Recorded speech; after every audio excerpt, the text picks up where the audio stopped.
Bismillahirrahmanirrahim. Assalamualaikum warahmatullahi wabarakatuh dan salam sejahtera kepada penonton-penonton yang sedang menonton di siaran live TV Ikram.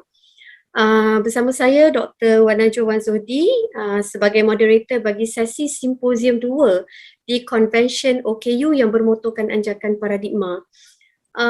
Buat pengetahuan semua, saya ulang kembali ya, Simposium 2 ini dengan tajuk Kebolehcapaian OKU terhadap infrastruktur persekitaran yang mengupayakan. Itu tajuk Simposium 2 kita pada hari ini.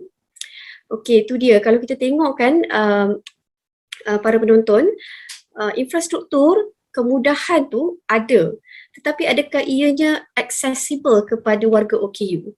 Okay, adakah persekitaran fizikal yang ada tu boleh membuatkan warga OKU kat negara kita ni boleh bergerak secara berdikari seperti mana typical people, seperti mana non-OKU?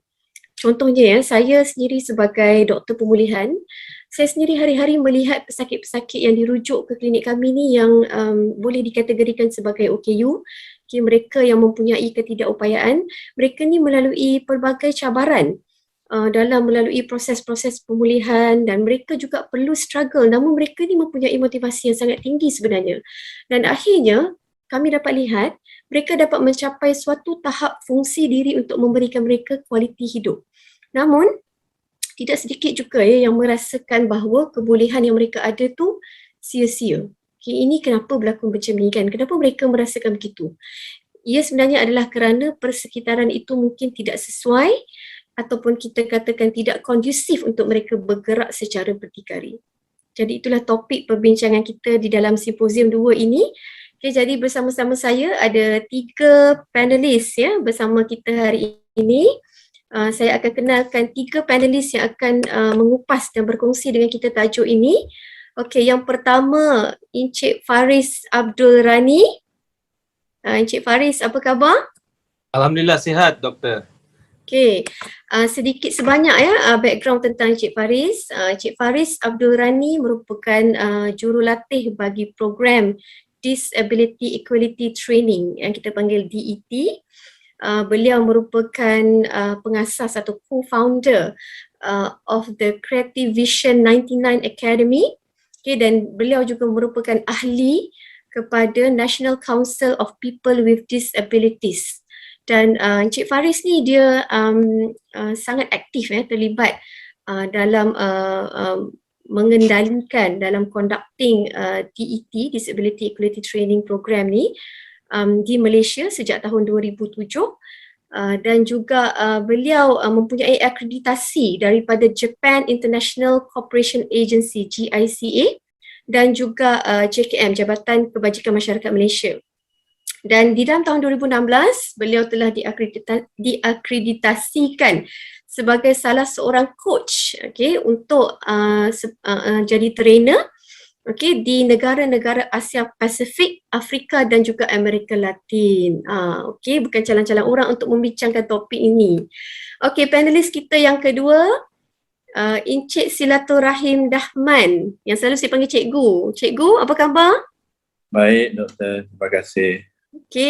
Sedikit sebanyak latar belakang mengenai Cikgu Silaturahim Dahman. Encik Silaturahim merupakan pengerusi dan ketua pegawai eksekutif Yayasan Orang Buta Malaysia YOBM. Beliau merupakan timbalan Presiden Majlis Pemulihan Malaysia, timbalan Presiden International Council on Education for Visually Impaired, penasihat eksekutif Persatuan Membantu Orang Kelainan Upaya Malaysia, ahli Majlis Pembangunan Ekonomi OKU Kedah dan juga penasihat kehormat Indonesian Foundation for Disabilities Resources. Macam-macam ni pengalaman antara orang yang terlibat dengan polisi-polisi kalau lihat kepada background beliau. Dan yang ketiga, Dr. Muhammad Ghazali Masuri. Doktor, apa khabar? Alhamdulillah, Dr. Wan, apa khabar? Sihat? Alhamdulillah, baik. Dr. Ghazali, saya kenalkan background beliau. Beliau merupakan seorang pensyarah kanan di Jabatan Pemulihan Cara Kerja, Fakulti Sains Kesihatan UiTM.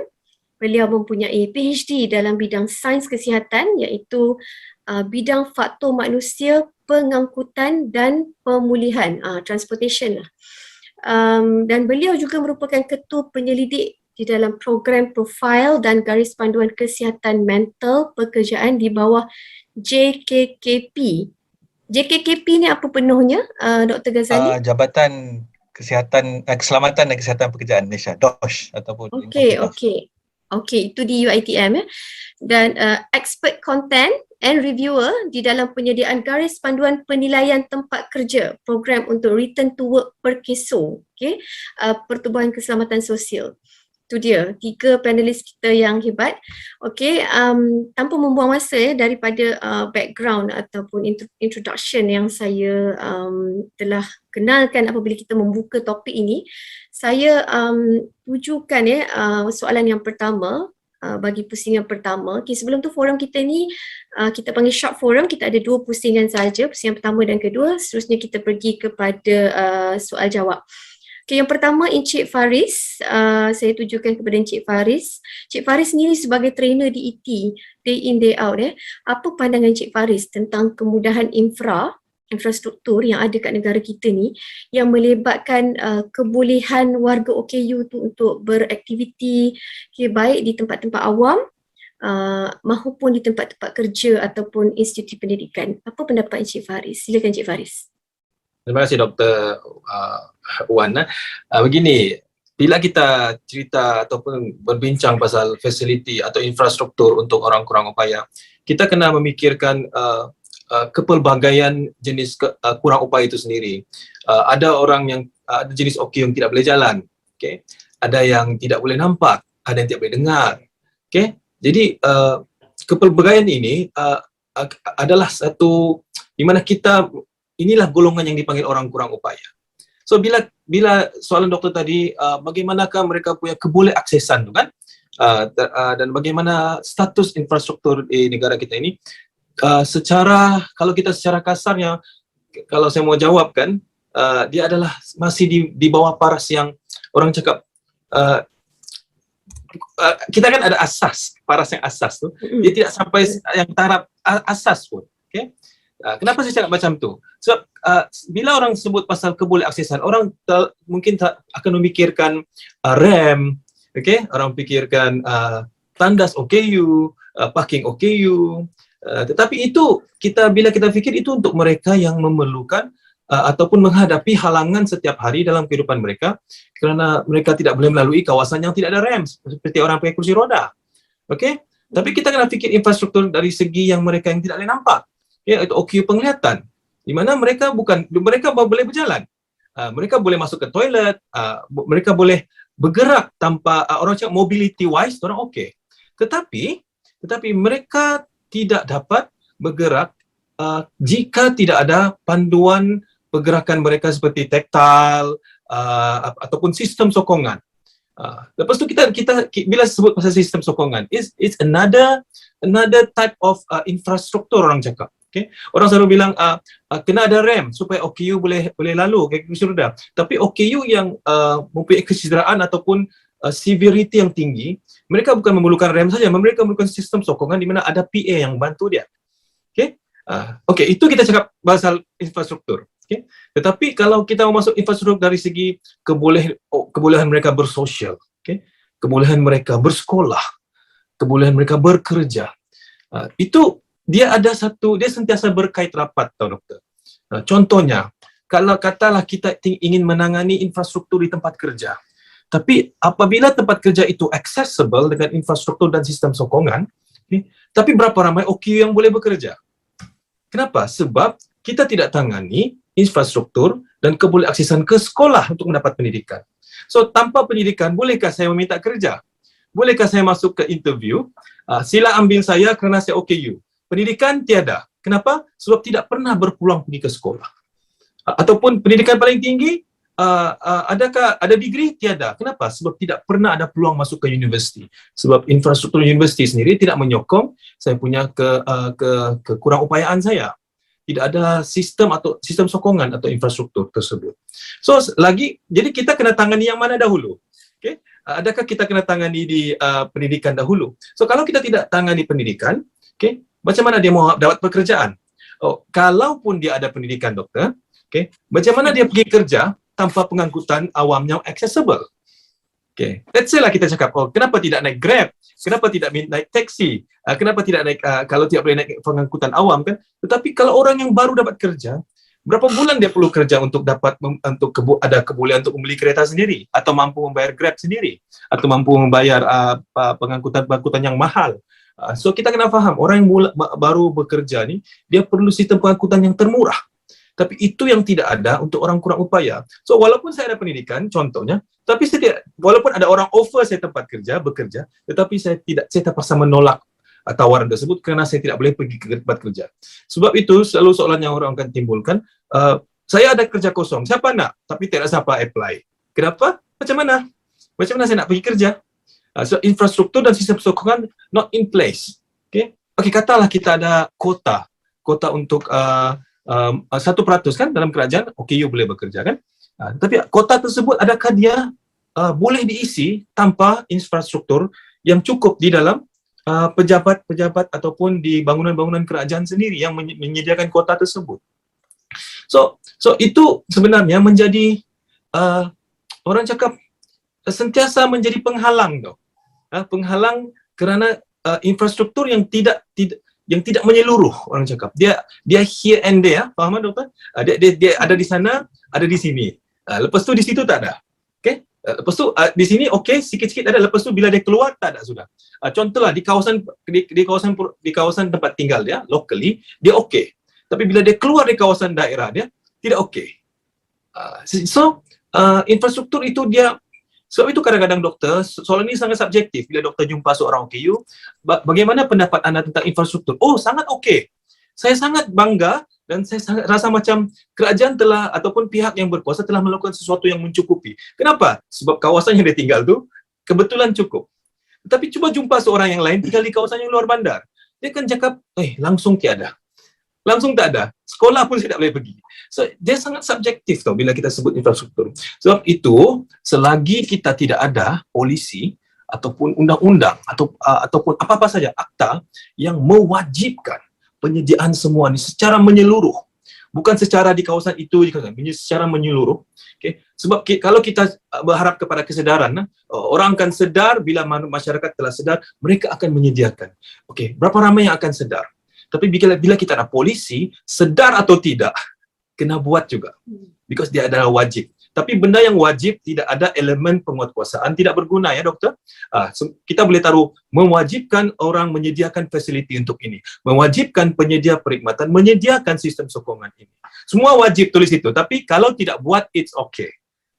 So macam mana? So unless there ada elemen penguatkuasaan, kalau tidak buat maka ini akan kena.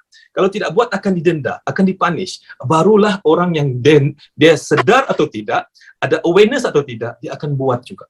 So itu adalah elemen-elemen yang menyumbang kepada kenapa infrastruktur kita sampai hari ini masih di tahap yang belum sampailah doktor, di tahap yang orang cakap boleh dicakapkan okey. Sebab kalau saya tidak okey. Sebab saya di Sabah. Kalau orang di kawasan Kuala Lumpur mungkin okey sedikit. Atau mungkin di Putrajaya lagi okey. Begitulah maksud saya doktor. Okey, menarik. Kupasan Cik Faris tadi memang bagi saya an eye opener. Maksudnya infrastruktur ni dia macam mungkin bukan saja dekat bangunan, tapi kita kena fikirkan step by step daripada awal. Macam mana dia nak bergerak keluar daripada katil dia, keluar daripada rumah dia, bagaimana dia nak naik transport tu pula, is it okay public transport yang disediakan kalau dia tak ada kereta. Kalau macam kita dapat kerja, pergi langkah je naiklah apa pun, LRT ke semua boleh kan. Okey, dan yang saya perasan tadi kesimpulannya, maksud Cik Faris ni macam tak seimbang. Mungkin ada tempat yang sangat superb, sangat bagus, sangat cemerlang, tapi ada tempat yang nampak macam ada tetapi sebenarnya tak boleh digunakan oleh OKU. Okey, baik.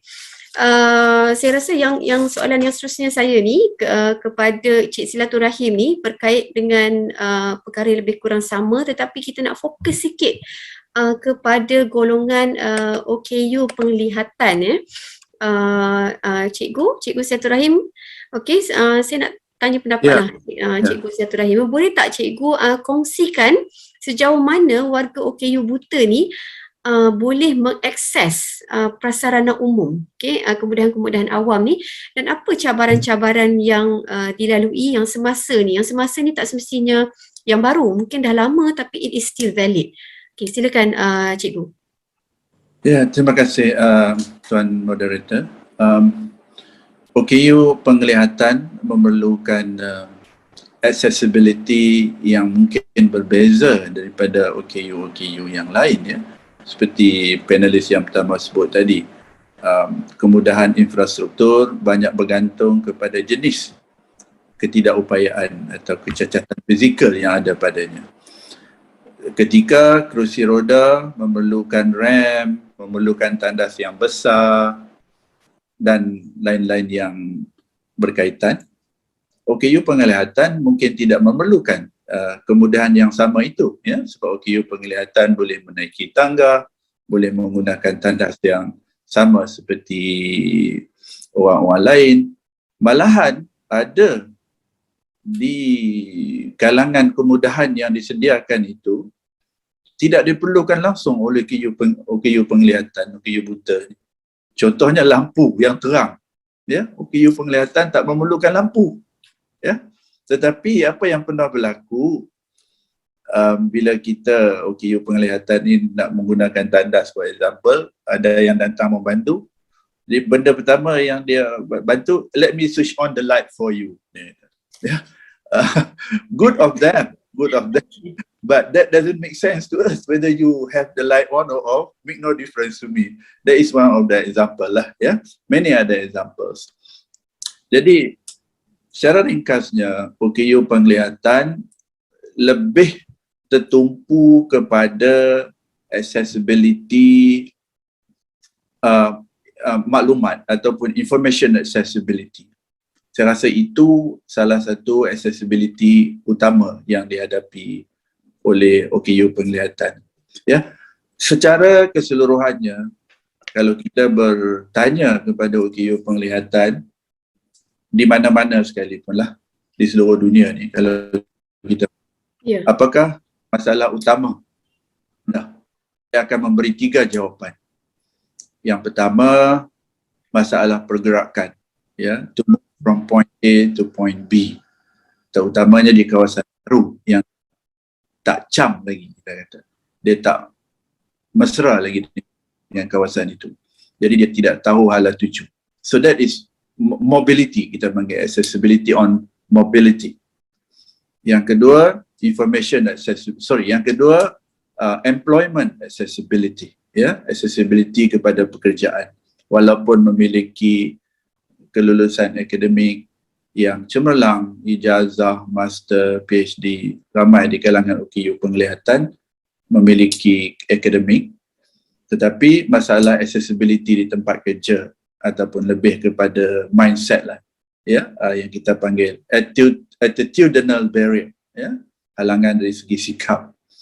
Dan yang ketiga, information accessibility yang saya sebut awal tadi. So ketiga-tiga masalah utama ini menghantui 285 juta orang buta yang berdaftar di seluruh dunia. Ini statistik yang dikeluarkan oleh WHO, oleh World Bank dan sebagainya. Ya? Tetapi di Malaysia, saya ingin bercakap lebih dalam konteks di Malaysia. Ada bandar-bandar tertentu yang tahap accessibility untuk orang buta tu tinggi. Ya, walaupun tak 100% tetapi tinggi. Contohnya di Kuala Lumpur. Ya, orang buta, maafkan saya, maksud saya OKU penglihatan boleh menaiki kenderaan awam kerana kita boleh bergerak. Ya, kita boleh bergerak dan blindly, we move blindly. Ya, walaupun kita berhadapan dengan cabaran kemanusiaan di sekeliling kita, tapi di segi persekitaran itu sudah ada banyak penambahbaikan berbanding dengan 20 ke 30 tahun yang lalu bila saya mula datang berhijrah ke KL di awal tahun 90-an dulu.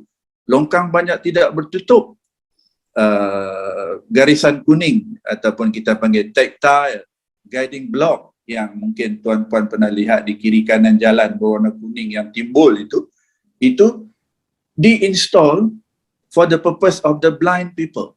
Ya, ia menjadi garis panduan untuk kita guiding kaki kita menuju arah yang lurus. Kemudian bila sampai di kawasan yang guiding block itu berubah daripada lurus menjadi bulat-bulat itu kita panggil warning block. Dia warning kita, you have come to the end of this area. So kita boleh decide nak turn left or right, ya. Tetapi yang menjadi isu sekarang, kemudahan yang sedia ada itu disalahgunakan oleh mereka yang tidak OKU dan tidak ada penguatkuasaan untuk penalti pihak-pihak ini. Garisan kuning ini diletak gerai, diletak kursi meja, diletak motor, letak tong sampah. Malahan ada pihak berkuasa yang mungkin secara tak sengaja memasang tiang TNB for example, right in the middle of the tactile guiding block. Satu masa dulu. Parking meter right next to the guiding block. Bila kita ikut guiding block tu, kita terhalang oleh tiang ataupun papan-papan tanda yang berkaitan. Ya, saya harap isu-isu tiang TNB dipacak di atas guiding block itu sudah diperbaiki. Papan-papan tanda yang dipacak just right next to the guiding block itu sudah diambil tindakan. Tetapi di bandar-bandar kecil, ya, di bandar-bandar kecil, terutamanya di kawasan luar bandar, kemudahan ini tidak kedapatan. Ya, seolah-olah tidak ada OKU penglihatan di kawasan itu. Seolah-olah tidak ada akta, tidak ada polisi yang berkehendakkan pihak berkuasa tempatan di kawasan itu, pihak pemaju di kawasan itu memasang semua kemudahan itu. Ya, sebab itu saya lebih suka menyebut halangan accessibility yang kita hadapi sekarang ini oleh semua OKU, termasuk senior citizen, pregnant mothers, ya, dan lain-lain kumpulan sasaran. Ada dua. Satu, environmental barrier, halangan persekitaran yang sebenarnya mudah diatasi kerana it's just a matter of renovation, it's just a matter of installation, ya, dengan bajet yang sedia ada. Tetapi halangan yang kedua, selain yang pertama tadi, environmental accessibility atau barrier ataupun halangan persekitaran. Halangan kedua adalah attitudinal barrier. Attitudinal barrier yang berpunca daripada sikap, ya, yang berpunca daripada mindset yang ada di kalangan pihak penyedia perkhidmatan, service provider, ya, orang awam. Kalau saya sebut pihak kerajaan, orang kata mulut saya jahat, ya. Tapi sebab tu saya tak sebut pihak kerajaan, saya sebut pihak service provider, ya, dan orang-orang awam ni, ya. But whatever it is, ya, sebagai rakyat Malaysia yang sudah tidak melihat sejak 48 tahun yang lalu hingga hari ini, saya bersyukur kerana pemerintah, ya, kerajaan persekutuan terutamanya banyak menyediakan kemudahan untuk OKU berbanding dengan negara-negara di sekeliling kita ini. Ya, kita dirahmati, ya, kita dirahmati dan diberi pelbagai kemudahan walaupun, ya, masih banyak yang boleh diperbaiki kerana sudah ada penglibatan OKU di peringkat pembuatan dasar, ya, yang kita sebut inclusive policy, inclusive development, inclusive society, ya, sebab sudah ada suara-suara OKU di peringkat itu. Cuma kita harus cari jalan memperbanyakkan lagi policy makers di kalangan OKU itu sendiri, ya. OKU itu sendiri harus sentiasa, ya, bersuara walaupun akan mungkin tidak disenangi oleh pihak-pihak yang berkaitan, Tetapi kita kena ingat semasa kita kecil dulu, the more we cry, the more toys we get. Ya. Kalau kita kerap menangis, lagi banyak mainan ibu bapa belikan untuk kita. So we have to hold to that. Ya. Ya. Kita kena bercakap untuk diri kita. Kalau kita tak bercakap, kita cepat putus asa, maka dia akan terputus di situ. Dalam konteks pendidikan, saya nak sentuh juga. Ya. Dulu, masa saya bersekolah dulu, dan kawan-kawan saya yang lain lah, hanya ada 2 buah sekolah rendah untuk OKU penglihatan. Satu di Pulau Pinang, satu di Johor Bahru. Okay. Dari mana kita sekalipun, Sabah, Sarawak, Kelantan, Terengganu, malahan Brunei sekalipun pada masa itu, kena pilih. Nak pergi ke Pulau Pinang ataupun pergi ke Johor Bahru.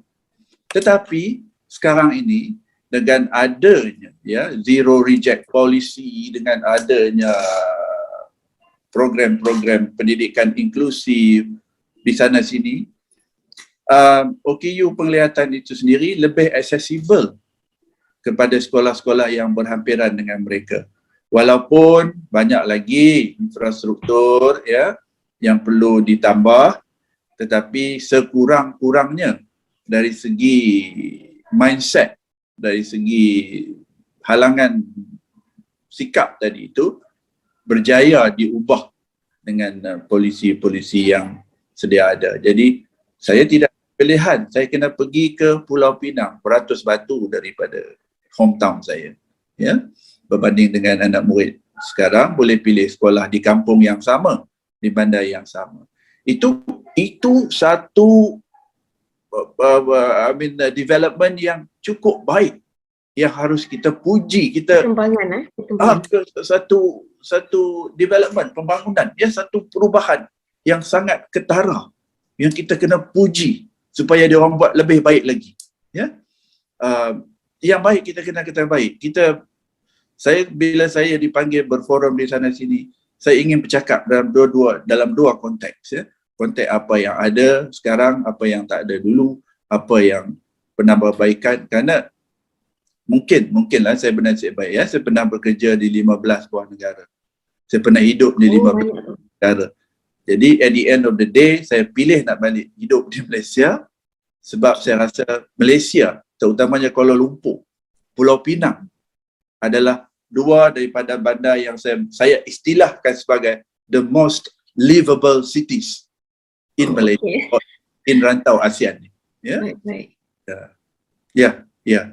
Dah cukup masa ke 8 minit? Ya, dah cukup masa. Banyak tu poin Cikgu Silatul. Saya rasa macam banyak yang sebenarnya perlu kita kupas lagi dan perlu elaborate lagi. Malah saya pun ada soalan lagi nak tanya.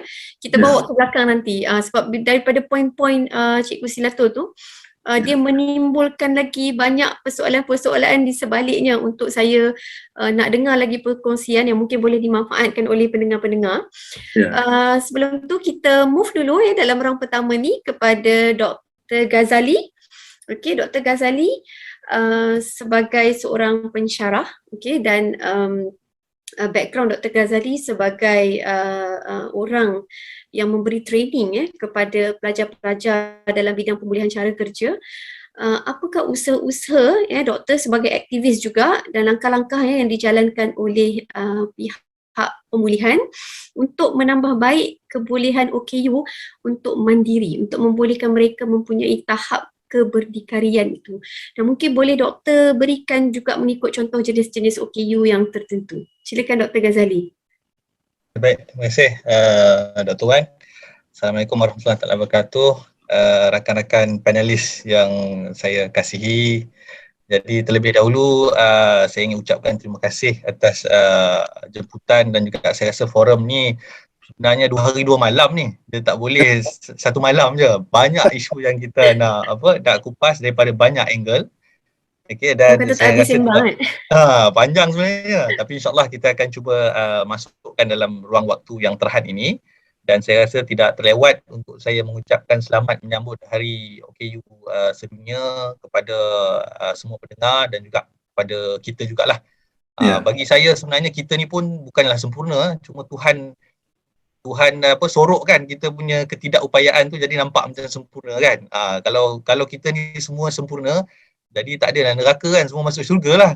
Lebih kurang macam tu. Sebenarnya nilai itu yang berbeza, tapi sedikit sebanyak kita masih lagi ada kebergantungan secara langsung dan tidak langsung. Okay, jadi saya rujuk pada soalan daripada Dr. Wan, moderator, dan soalan tu memang saya rasa sangat-sangat penting dan sangat berkait juga dengan apa yang panel pertama kita, Cik Faris dan juga Cikgu maklumkan sebelum ini Silakan. Jadi saya cuba jawab daripada 3 skop dalam satu jawapan. Okay. Jadi kalau kita pertama sekali bila nak cerita mengenai mandiri ni ataupun kebolehan semaksimum yang boleh, mereka ni adalah golongan yang istimewa lah. Kok mana pun kita percaya bahawa mereka mempunyai satu nilai kebolehan yang mana itu adalah tahap kemampuan yang maksimum yang mereka boleh capai. Okey. Jadi bila saya rujuk balik kepada beberapa saya cuba kongsikan pandangan-pandangan dan juga maklumat-maklumat yang berkaitan dengan accessibility issue dan juga apakah yang kita boleh buat dalam program-program pemulihan.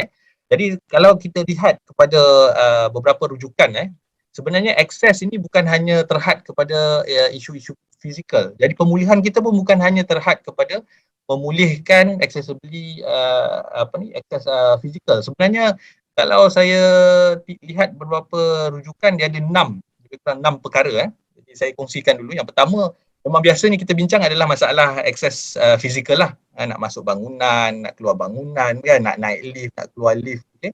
Semua isu-isu berkaitan dengan kemudahan dan halangan fizikal. Saya rasa memang well explained.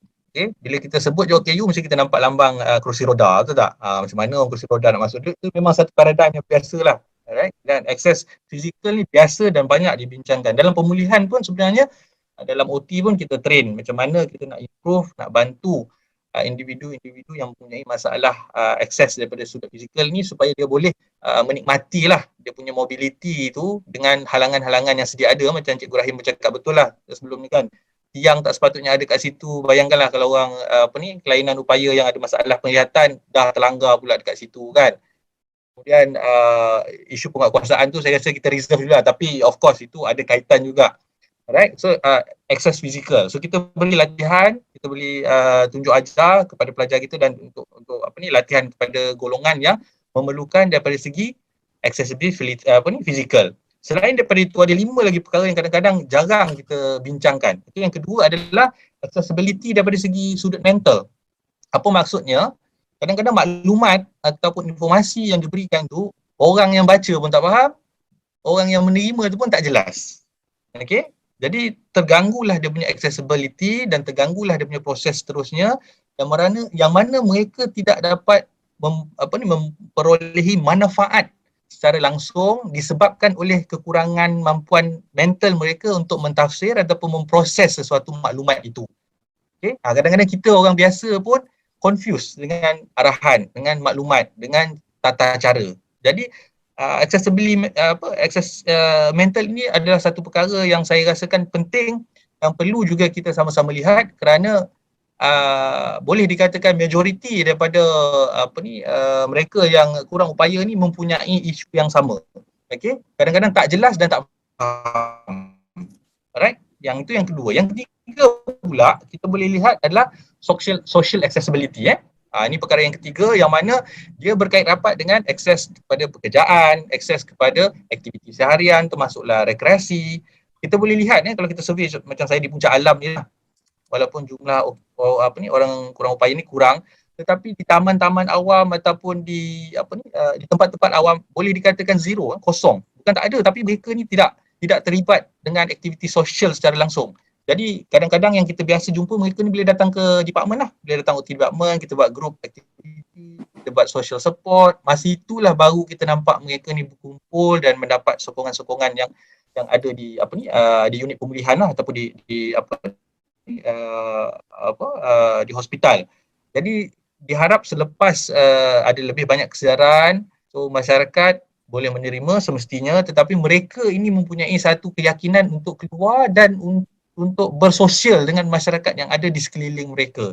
Yang ini nak pecahkan barriers ni mungkin ambil masa sedikit, tetapi sokongan keluarga dan juga sokongan masyarakat, saya percaya dengan konsep pemulihan holistik ni mereka akan memperolehi manfaat ni lah. Okay?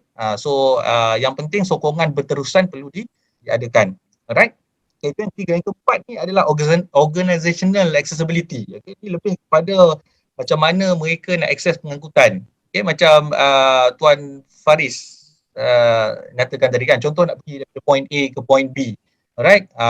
So mereka ni kadang-kadang nak menikmati kehidupan macam kita juga. Tetapi bila nak akses public transport, contohnya daripada satu tempat ke satu tempat yang lain, kita tak sanggup nak bergantung dengan Grab sepanjang masa. Okay?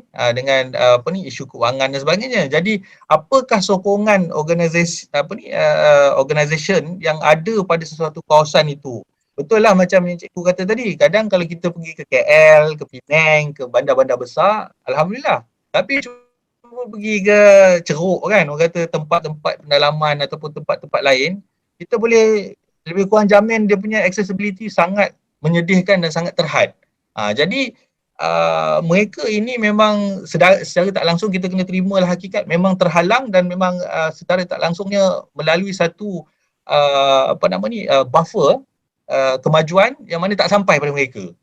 Alright? Jadi yang itu saya kata panjang nak sembang ni. Jadi ada kementerian-kementerian yang sepatutnya menyokong, menyambut proses-proses ni. Mereka tahu, mereka buat bancian, tapi apakah natijah ataupun sambungan? Dia tahu lokaliti tu ada mereka yang berkeperluan khas contohnya. Okay? Masalah fizikal ada, masalah mental ada, accessibility isu memang banyak. Macam saya daripada satu kawasan PDK di Cenderung Balai, agak pendalaman jugalah, tapi dah moden sikit lah sekarang. So ada masalah-masalah begitu, nak pergi sekolah, dia kawasan bendang, sawah. Ada satu parit ke satu parit tu jauh. Keluarga pula kadang-kadang dengan motosikal yang tak ada cukai jalan dan sebagainya. So ada banyak isu lain yang memerlukan sokongan organisation. Alright? Okay. So yang kedua, yang second last ni adalah financial accessibility lah. Okay, macam Cik Faris kata, memang masalah keuangan ni memang sangat membelenggu. Bukan saja orang kurang upaya, kita yang upaya ni pun kadang-kadang banyak tersekat sebab masalah financial. Okay? Jadi mereka ni memang saya dimaklumkan pihak JKM ada memberi sokongan-sokongan keuangan. Alright? Jadi memang usaha-usaha ni kita sanjung lah. Okay? Jadi bab pemulihan ni kalau di hospital kerajaan pada umumnya saya rasa servis tu tak ada masalah, tapi nak akses kepada servis tu yang masalah. Kadang-kadang nak datang ke department, nak jumpa kita di jabatan, itu yang ada masalah, yang perlukan sokongan organisation tadi.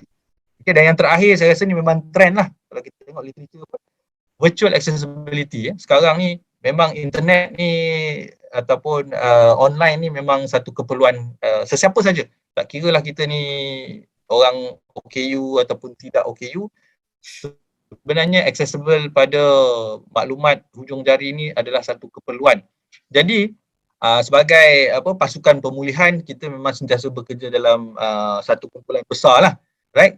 Dan kita melihat isu-isu ni berdasarkan kepada akta yang sedia ada. Sebenarnya kalau tak salah akta OKU 685 tahun 2008 lah, agak lama juga. Dia memang ada spell out secara spesifik peranan pemulihan. Kalau tak silap saya section 30 ke section 33 lebih kurang macam tu lah. Dia memang ada elemen-elemen memberi layanan pemulihan secara sama rata.